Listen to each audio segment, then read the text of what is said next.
Assalamualaikum warahmatullahi wabarakatuh. Perkenalkan, nama saya Muhammad Arif Pustaka, NIM 519012019. Tugas dari Pak Firman Aziz, STMT. Jadi langsung saja. Bab 1, statistika dan parameter. Statistika. Statistika adalah segi bahasa, berarti data, sedangkan statistika adalah ilmu yang mempelajari data tersebut. Statistik dibagi dalam dua jenis, yaitu statistika deskriptif adalah statistika yang berkaitan dengan analisis yang deskripsi suatu grup sebagai populasinya tanpa melakukan penarikan kesimpulan apapun komunitas yang lebih luas dari grup tersebut. Sedangkan statistika inferensi adalah statistika yang mencoba untuk membuat suatu dedukasi atau kesimpulan pada populasi dengan menggunakan sampel dan populasi tersebut. B. Tipe-tipe data. Untuk membedakan antara data sampel dan data populasi biasanya digunakan istilah statistik dan parameter. Parameter adalah suatu ukuran yang numerik yang menggambarkan karakter suatu populasi, yang sedangkan statistika yang merupakan ukuran numerik yang menggambarkan suatu sampel. Secara formal dapat dikelompokkan sebagai berikut. C. Pengukuran. Secara umum, yang dipastikan untuk mengklarifikasi data adalah ditentukan oleh 4 macam level pengukuran, yaitu nominal, ordinal, interval, dan rasio. Dalam statistika terapan, level pengukuran data merupakan faktor penting dalam menentukan prosedur dan metode statistika yang digunakan. Level nominal dicirikan oleh data yang terdiri atas nama, label, atau kategori. Data-data seperti ini tidak dapat diurutkan seperti ke bawah atau sebaliknya. Contoh tidak tahu biasanya digunakan pada lembar kuesioner. Warna kendaraan mahasiswa di Universitas Pancasakti. Level ordinal, data yang diperoleh pada level ini dapat disusun urutan tertentu selisih nilai-nilai yang tidak dapat ditentukan oleh bahkan tidak bermakna sama sekali. Contoh, nilai pada KHS mahasiswa yang diberikan oleh Beni EDCBBAA. Nilai ini dapat diurutkan, misalnya nilai A lebih baik dari nilai B. Tetapi seberapa besar selisih antara A dan B tidak dapat ditentukan oleh jelasnya AB tidak bermakna. Transparansi Internasional Indonesia baru-baru mengumumkan ranking indeks Yogyakarta, ranking indeks korupsi IPK untuk 50 kota yang ada di Indonesia.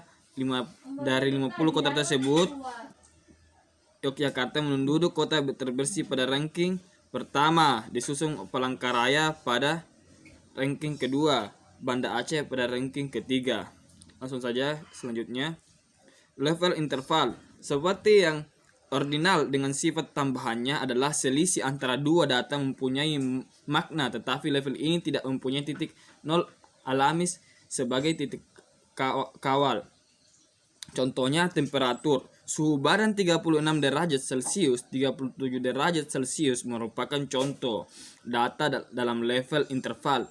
Nilai-nilai dapat diurutkan sebagai selisihnya dapat ditentukan dengan jelas. Dalam contoh, selisih adalah 1 derajat Celcius, tetapi secara alami tidak ada titik nol di mana suhu atau temperatur dimulai suhu 0 derajat, tidak berarti tidak ada panas. Tidak benar mengatakan bahwa suhu badan 40 derajat Celcius panasnya 2 kali lipat dari suhu badan 20 derajat Celcius. Level rasio.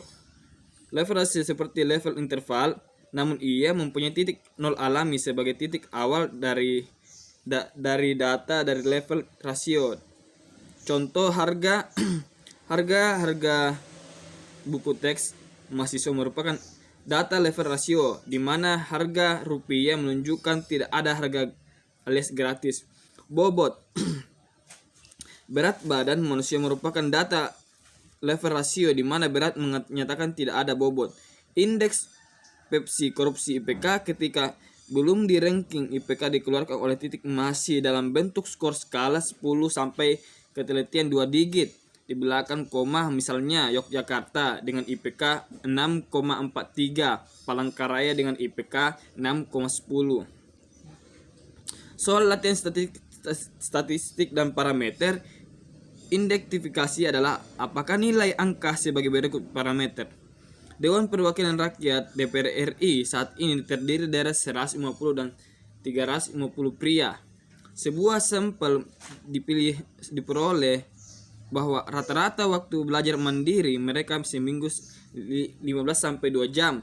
Dalam mempelajari semua penumpang Titanic berjumlah 2.223 orang ditemukan 706 orang selamat pada saat kapal tenggelam.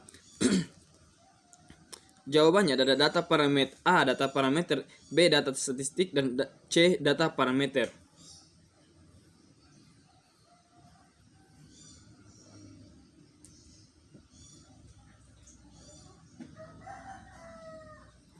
Selanjutnya, data kontinu, data deskriptif. Bedakan apakah nilai angka berikut sebagai data kontinu atau data deskriptif. Gaji yang diperoleh oleh pekerja Indonesia di luar negeri mencapai 3 juta rupiah setiap bulannya. Dalam 1.560 orang pria yang disurvei ditemukan 38% dari mereka yang adalah perokok aktif. Suatu sampel terdiri dari sejumlah mobil ditemukan bahwa rata-rata beratnya adalah 1.500 kg. Jawaban A adalah diskrit. Jawaban B adalah data kontinu. Jawaban C adalah data kontinu. Level pengukuran. Tetapkan level yang cocok untuk nominal, ordinal, interval, rasio dengan pengukuran berikut. Tinggi badan pemain sepak bola. B. Temperatur saat ini adalah di dalam kelas. C. Ranting suatu acara televisi fantastik, baik, cukup, kurang, dan tidak diterima. D. Nomor punggung pemain basket. E. Nomor telepon buku telepon. F. Majalah konsumen yang memberikan rating best, worst, recommended, not recommended, kode pos. Jawabannya adalah A. Rasio, level rasio. B. Level interval. C. Level ordinal. D. Level ordinal. E. Level ordinal. F. Level nominal. G. Level interval. Bab 2. Distribusi frekuensi. Distribusi frekuensi. Dalam bekerja dalam sejumlah data yang ada cukup besar, biasanya lebih menguntungkan jika data ini disajikan dalam bentuk kelas-kelas atau kategori tertentu bersamaan dengan frekuensi yang bersesuaian. Contohnya berikut. Tinggi 100 siswa SMA X, Y, Z. Tinggi badan in 60 per 62, 63, 65, 66, 68, 69, 71, 72, 74. Frekuensinya adalah 5. 63, 65 adalah 18. 66, 68 adalah 47. 69, 71 adalah 27. 72, 74 adalah 8. Totalnya adalah 100. Berdasarkan tabel tersebut, banyak siswa yang tingginya yang berada dalam rentang 66 dan 68, yakni 42 orang. Salah satu kelemahan penyajian data dalam tabel tersebut adalah tidak terlihatnya data hasil atau data yang mentahnya atau penyelesaiannya. Istilah pada tabel frekuensi. Interval kelas adalah interval yang diberikan untuk menetapkan kelas-kelas dalam distribusi. Pada tabel sebelumnya, interval kelas 60, 62, 63, 65, 66, 68, 69, 71, dan 72, 74. Interval kelas 66, 16 secara matematis merupakan interval tertutup 66, 68 yang memuat semua bilangan dari 66 sampai dengan 68. Selanjutnya, B. Prosedur membuat tabel frekuensi. Tetapkanlah data terbesar dan data terkecil, kemudian tentukan rangennya. Bagian range ini ke dalam sejumlah interval kelas yang mempunyai ukuran yang sama. Jika tidak mungkin digunakan interval kelas dengan ukuran berbeda, biasanya interval kelas yang digunakan antara 5 dan 20 tergantung pada data mentahnya. Diupayakan agar kelas yang digunakan agar yang tersebut kelas ini merupakan data observasi sesungguhnya. Hal ini mengurangi apa yang disebut dengan grouping error, namun batas kelas sebaiknya tidak sama dengan data observasi. Selanjutnya, langkah untuk membuat tabel distribusi frekuensi yang dilakukan sebagai berikut. Nilai tertinggi dari 97 dan nilai terendah dari 53, jadi rangnya 597, 5344. Tetapkan jumlah kelas dalam hal diambil dari 10. Lebar interval kelas 44 sampai dibulat menjadi 5. Diambil sebagai 50 sebagian ilmu bawah kelas pertama. Selanjutnya, limit bawah untuk kedua kelas 50 tambah 5 bagi 55. Kelas 15 55 tambah 5 60 dan seterusnya. Rentang nilai frekuensi yaitu 50 54 adalah 1, 55 59 adalah 2, nilai frekuensinya adalah 2, 60 64 nilai rentang nilai frekuensinya adalah 11, 69 65 dan 69 frekuensinya adalah 10, 70 74 nilai frekuensinya adalah 12, 75 79 adalah 21, 80 84 adalah 6, 85 89 adalah 9, 90 94 adalah 4, 95 dan 99 adalah 4. Totalnya adalah 80. C. Heterogen poligon frekuensi histogram dalam poligon frekuensi.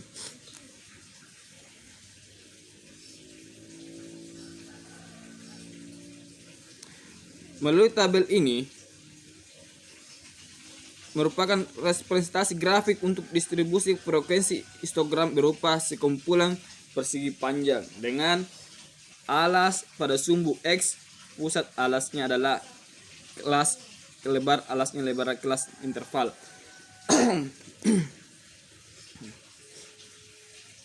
Baik, soal latihan. Ini contoh soal latihan.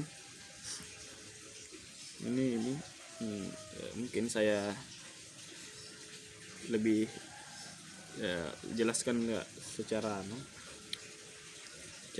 data. Jadi selanjutnya bab 3, ukuran pemusatan data. Misalkan kita mempunyai data dalam bentuk array X sama dengan X1 X2 titik-titik Xn. Pada bab kita akan mempelajari beberapa ukuran yang memberikan informasi tentang bagaimana data-data mengumpulkan pusat. Notasi sigma dan sifat-sifatnya. Contohnya ini nih, contohnya. Silakan dalam video ini saya akan geser di samping saya. Jadi ini dari samping saya. Ini contoh, silakan lihat. C. Median. Median menentukan letak setelah data disusun menurut nilainya. Median dari sekumpulan data adalah data tengah, setelah itu disusun dari terkecil hingga terbesar dari seluruh data. Contohnya ini. D. Modus. Dari sekumpulan data adalah yang paling sering muncul mempunyai frekuensi tinggi. Modus tunggal. Contohnya ada di bawah, silakan lihat. Hubungan antara mean, median, dan modus. Hubungan antara mean, median, modus adalah mean. Modus sama dengan 3, mean adalah median. Kuartil, desil, persentil. Kuartil, jika sekumpulan data dibagi menjadi 4 bagian yang sama banyak sesudah disusun menurut urutan nilainya, maka bilangan pembagiannya tersebut kuartilnya ada 3 buah. Kuartil pertama, kuartil ketiga yang masing-masing disimbolkan dengan X1, Q1, Q2 dan Q3. Untuk menentukan nilai kuartil, caranya disusun dan data menurut nilainya.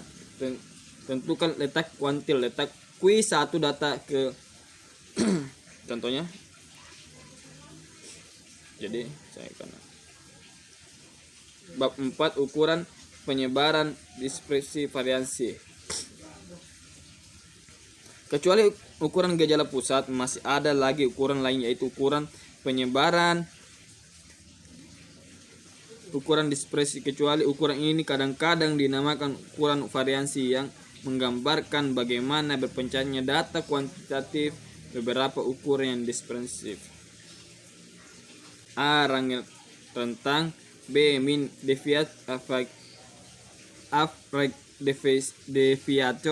deviasi min rata-rata simpangan. C. Rank semi interkuartil, deviasi kuartil, rentang semi antar kuartil.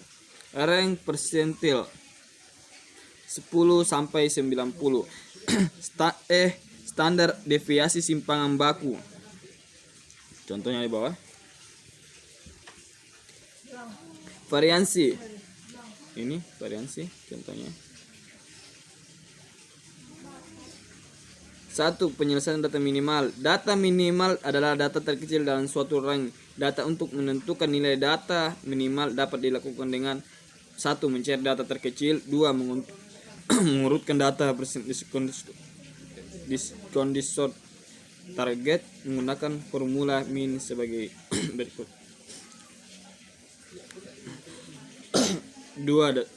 Penyelesaian data maksimal. 3. Penyelesaian min aritmatika, min geometrik, dan min harmonik.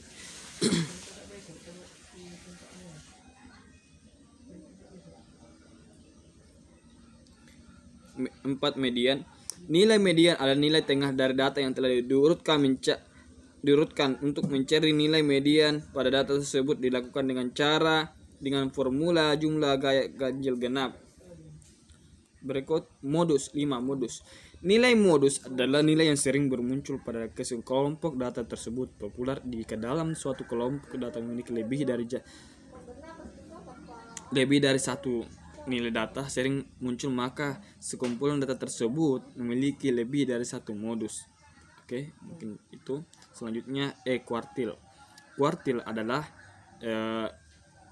membagi dengan menjadi 4 sama banyak data yang terbagi banyak dibatasi dengan sebuah nilai pada kuartil. 4 data yang dibagi menjadi sama banyak dibatasi dengan 3. 7 adalah desil. Desil adalah membagi data menjadi 10 banyak data yang terbagi sama banyak dibatasi untuk nilai setelah disusun dari data terkecil sampai data terbesar. 8 adalah persentil. Desil adalah membagi data menjadi 100 sama banyak data yang terbagi sama banyak dibatasi sebuah nilai setelah disusun dari data terkecil sampai terbesar, atau sebaiknya cara mencari persentil hampir sama dengan mencari kuartil yang bedanya. Mean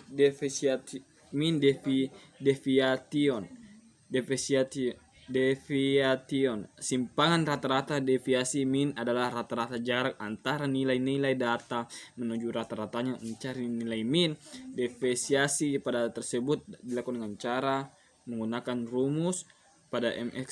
Pada MS Excel menggunakan formula ADVD sebagai berikut.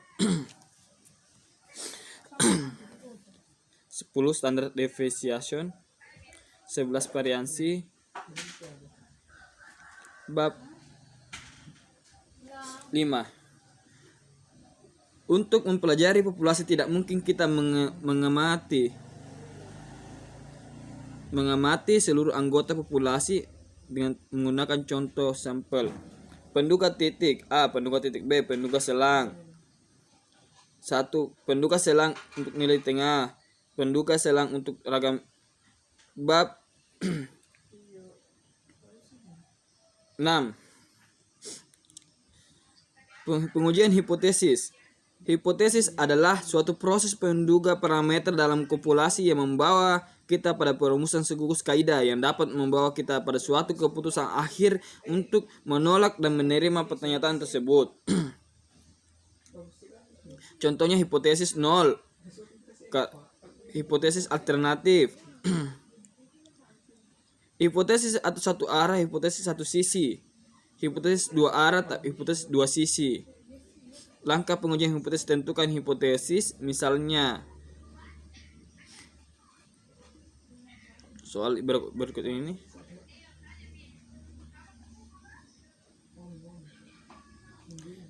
Hipotesis superversi. Hipotesis ragam. Bab F11, pengujian hipotesis dua populasi atau disebut bab 7. Misalkan kita tertarik untuk membandingkan efisiensi dua mesin A dan mesin B. Mesin A dan mesin B. Mesin B mana yang lebih tertarik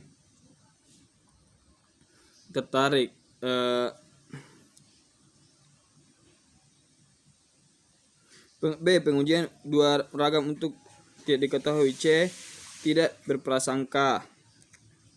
Uji berpasangan.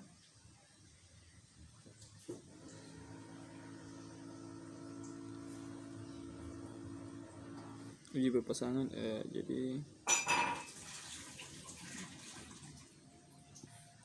A. Pengujian data untuk ragam PDP diketahui.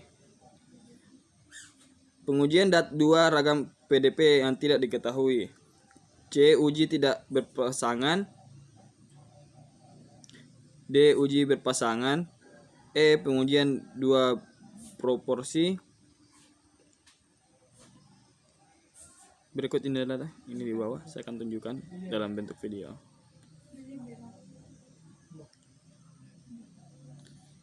Bab F11, analisis ragam. Pada dasarnya analisis ragam adalah pengujian hipotesis lebih dari populasi, tetapi analisis ragam ini bisa digunakan untuk uji hipotesis dua populasi tetapi hasilnya identik persis sama dengan uji dua populasi. Misalkan terdapat 5 populasi atau dalam istilah penelitian terdapat 5 populasi. di mana ini contohnya di bawah. Saya akan perlihatkan dalam bentuk video. Uji perbandingan berganda. Setelah pengujian analisis ragam, bila terdapat perlakuan yang berbeda nyata, signifikan atau tolak maka perlu diuji lebih lanjut.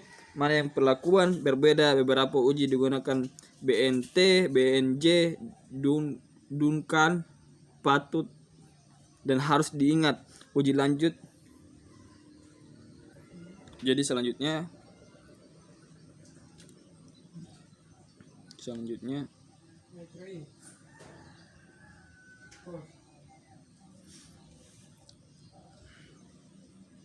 jadi ini saya akan tunjukkan slide-nya dari bab 8 tadi. Selanjutnya bab 9, analisis regres kolerasi. Tujuan utama analisis regresi adalah mencari data setidaknya hubungan linear antara dua variabel. Variabel bebas X yaitu variabel yang mempengaruhi variabel terikat Y yaitu variabel yang dipengaruhi.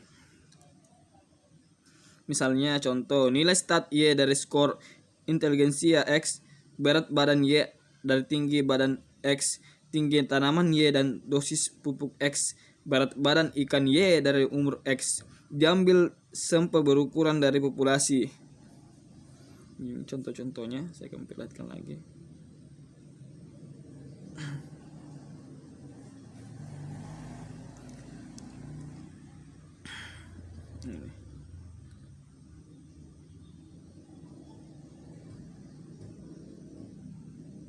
Jadi penyelesaian contoh berdasarkan hasil pengambilan sampel secara acak tentang pengaruh jumlah orang dalam suatu rumah tangga X terhadap besaran tagihan listrik berikut. Jumlah orang ini menggunakan rumus nilai A dan B akan berpeluang sebagai berikut. Contohnya ini.